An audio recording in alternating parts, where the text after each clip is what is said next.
Hello, everyone. Welcome back to the channel. I'm Tom Worth Jr., and today I wanted to talk about constitutional crisis.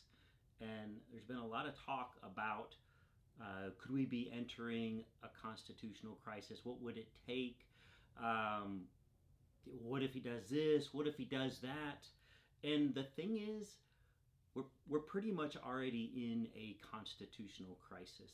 A constitutional crisis is something that doesn't have a textbook definition.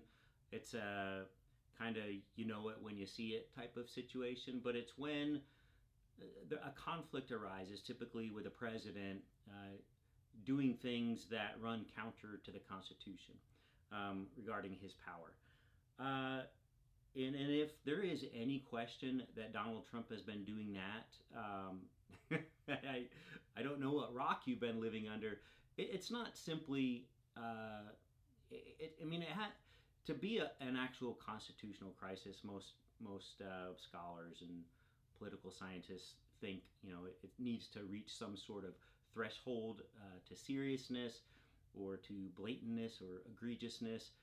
Um, but when you look at what he has done in defiance of the Constitution, when you look at something seemingly small like the TikTok order, the TikTok ban, there was a Supreme Court ruling that upheld the banning of TikTok on national security grounds. The arguments were made before the Supreme Court by lawyers on both sides. And the national security people came out and said TikTok's a real problem. TikTok, for a number of reasons, but one of the most simple ones in my mind, the thing that people could understand, yes, it's entertaining, it's funny, it's whatever, people make their livelihoods on it. I get all that. But here's the thing when you're watching TikTok, TikTok's servers have all of the information about you. Now, this is not about what you are interested in or a perfume you like or a brand of shoe or who you're friends with. This is nothing to do with that. This is to do with one argument that was made was maybe you're on TikTok. Maybe you're in Congress. Okay, step back. Maybe you're not in Congress. Maybe you're just a regular Joe. Okay, step back even further. Maybe you're in high school or junior high. You're on TikTok. Maybe you're looking at things that you really shouldn't be looking at. But you're a 13-year-old boy or girl, and TikTok has this information on you. And maybe you look at more stuff. You're 15, you're 16. Maybe you're in college. Maybe you're doing things on TikTok. You're looking at things or creating things that when you are running for Congress 20 years later, 30 years later, you're not so proud of. Or maybe you have already made it to Congress at that point, and then TikTok comes calling. Maybe this is something that you did 5 years ago or 10 years ago, and we're talking about being in Congress 5 or 10 years from now. And you get a visit from someone that says, hey, by the way, you're in Congress now. You have a lot of power. You have a lot of influence. Here's what you looked at. Here's what you engaged with. Here's a comment you sent to this person on TikTok back when you were 17 years old or 23 years old or 40 years old for that matter, for any age. And if you don't want everyone to know about this, here's what we're going to need from you. And it's probably not going to be a big ask. But I mean, that's how this stuff starts. It starts small and then it gets bigger because now you've done something for them. Now you've violated your oath to uphold the Constitution, and you are now a traitor to your country. This is plausible. I don't have TikTok. It's entertaining. I get it. I used to have it years ago, and when people show me something on it now, yeah, it's great. I'm never gonna have it again, and I don't think people in the United States should have it because it's owned by the Chinese government or people that are tied directly to the Chinese government. That's real simple.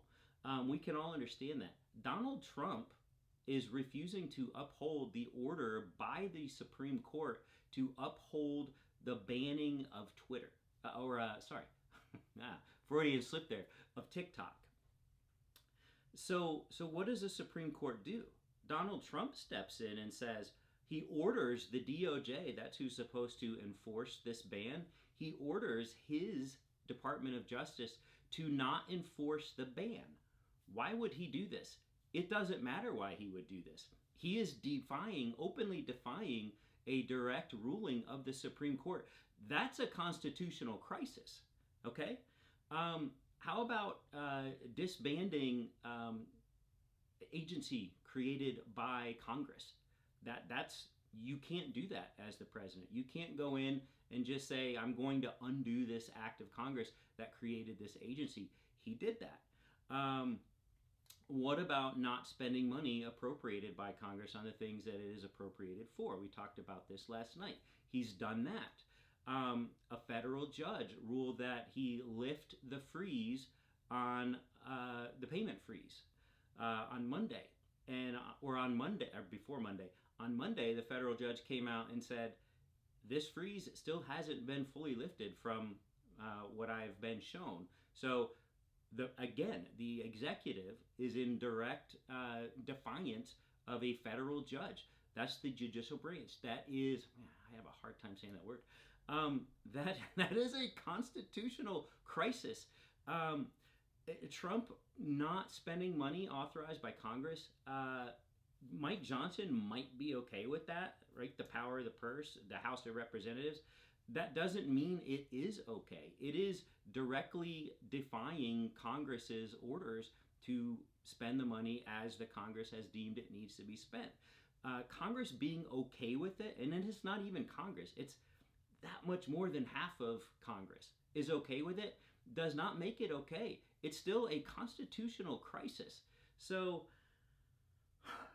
I'm pretty upset about this, that people won't just come out and say we are there already. We don't need to wait for something else. We don't need to say, well, he's already defied it once. Maybe he needs to defy it again. Well, he's already defied the judicial branch. Maybe he needs to defy not just a federal judge, but the Supreme Court. He's done that. Maybe he needs to defy Congress. He's done that. What else need he do? Talking about a third term, he refuses to endorse J.D. Vance. The obvious reason is because he thinks he can get a third term out of this somehow. Obviously, he's always intending to do that because once he leaves office, I mean, all bets are off for him legally once again. I don't know that they'll bring the cases again, but they could. So still staying in office is his only stay out of jail free card. So that's his main angle. But it's not just that. It's somebody asked him about Don Jr. How scary is that? I'm a Dallas Cowboys fan, and Jerry Jones has run our beloved team into the ground over these decades after those first 3 Super Bowls in his first 5 years. Over the last 30 years, we haven't even made it to a conference championship game. And he's getting worse and worse and worse. The problem is his son. That's who he's handed off most of it to. His son's just like him. He's probably not as smart as Jerry Jones. He's not as smart as Jerry Jones. But he's just like him. He's younger, so his brain isn't kind of short-circuiting in the way Jerry Jones's often does. But it's just so demoralizing and so discouraging as a Cowboys fan to know that you can't even hope for the old guy to be done and ride off into the sunset because he's groomed his dynasty in the wings. Is Donald Trump grooming Don Jr. for that? Because if Don Jr. is the president for 8 years, who's really the president? It's not Don Jr. it's I don't know, I'm not going to bring the Clintons into this, but you don't want, and I've said this before with W, you don't want family dynasties in U.S. politics, certainly not in the Oval Office. J.D. Vance is scary, no doubt. He doesn't hold a candle to Don Jr. I'm sorry, he doesn't. this is not a good, happy, fun night. Sorry to say, but these are some things I'm fired up right now about, and the discussion about if or when or maybe we'll be in a constitutional crisis needs to end, and we need to start figuring out what needs to happen now that we are in one. What levers can be pulled? Quick answer is not really any. What lengths will Don Donald go to keep pushing the envelope? I don't know. Yes, I just had a long list of things that he's violating, but he has. I mean, he's not gone all in yet. Scarily enough, why not? I mean, what's stopping him? When you have J.D. Vance saying the judicial branch can't check the executive's power when it literally can. It's in the Constitution. It is the separation of powers. They're laying the groundwork for something bigger, I guess. Um, and and this is why Trump isn't bothering to consult Congress at all either to make any laws. Um, Laws take time, sure, but laws also, if you're trying to make a law from Congress, then you are explicitly admitting that you don't have supreme authority to enact laws yourself. Um, and that's why he's not. It's not that Congress isn't willing to do his bidding. They absolutely are. They're standing down and in every way. But he's not going to ask their permission to do anything, even though they would do it. He's just he's just he's just proving that he doesn't have to ask anyone to do anything, and he's just going to do it.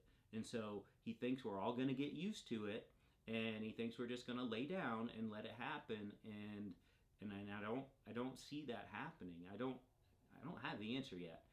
We're still searching, but we are in the constitutional crisis already, and I'd like to see some people acting like it. Um, Mitch McConnell being the only Republican senator to not confirm Tulsi Gabbard is so laughable because he's the one guy that could have prevented all of this. Um, he had the nickname Moscow Mitch. And the biggest knock on Tulsi is that she's a Russian sympathizer and a old Syrian dictator sympathizer. But for Moscow Mitch to block or try to block Tulsi Gabbard's nomination is pretty hilarious. I can't wait to see what Trump is going to try to do or say about Mitch. He's probably already said some things. But I don't know. If Mitch McConnell is our best hope, I think we're all in trouble. But hopefully he can inspire some other people, or, he has dirt on everyone as well, just like Trump does. Hopefully he can twist some arms in the background on some of these other nominations. Or do something. I don't know. I'm flailing here. I'm grasping at straws. But in more learning about what a constitutional crisis is, I was like, dang, like we're we're there. What are we even talking about? Why are we even hand-wringing about this anymore? We shouldn't be. We should just accept that that's where we are as a nation, and it's not fun. So that's it for tonight, and hopefully you all will have a great night, and we'll talk again tomorrow.